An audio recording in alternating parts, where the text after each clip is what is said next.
Hello, I'm Duncan Woodhouse and this is Bauer Media, and I wanted to show you today the TTArtisan 50mm f1.2, if that's not hard to say. But this is a great little lens. I bought this from AliExpress recently because there is increasing kind of choice out there for photographers and filmmakers. I wasn't sponsored, I just went out, bought it with my own cash to see what it was like, because I also wanted to show you what it was like as well.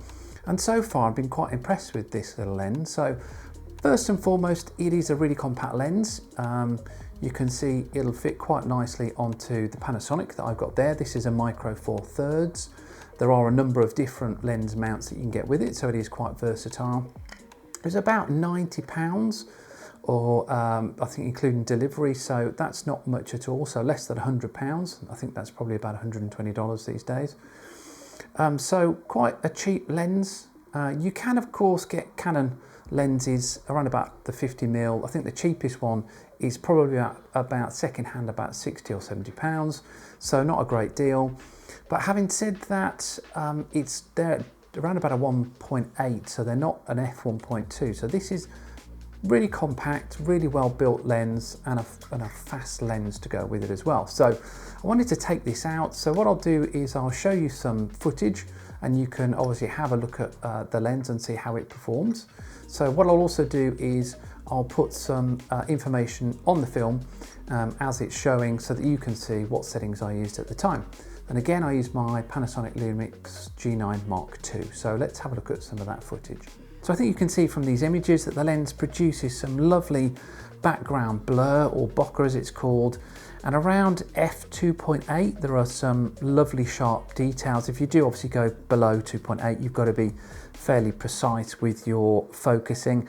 Now it is manual focus, and you might see that as a downside. I didn't. I wanted to also work on my manual focusing skills.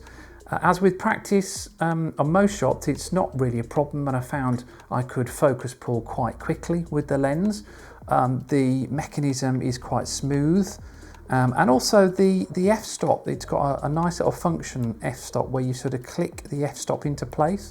If you're shooting sports or live action, then it may have its limitations, as you're going to have to focus pretty quickly manually.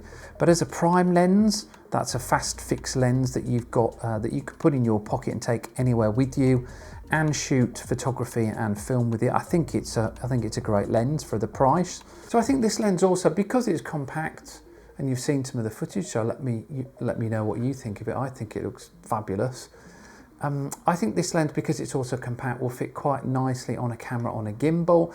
One of the challenges that I've had historically is trying to balance large kind of Canon lenses on my Canon cameras, and then trying to get it balanced on the gimbal, which, as you know, it can be quite infuriating.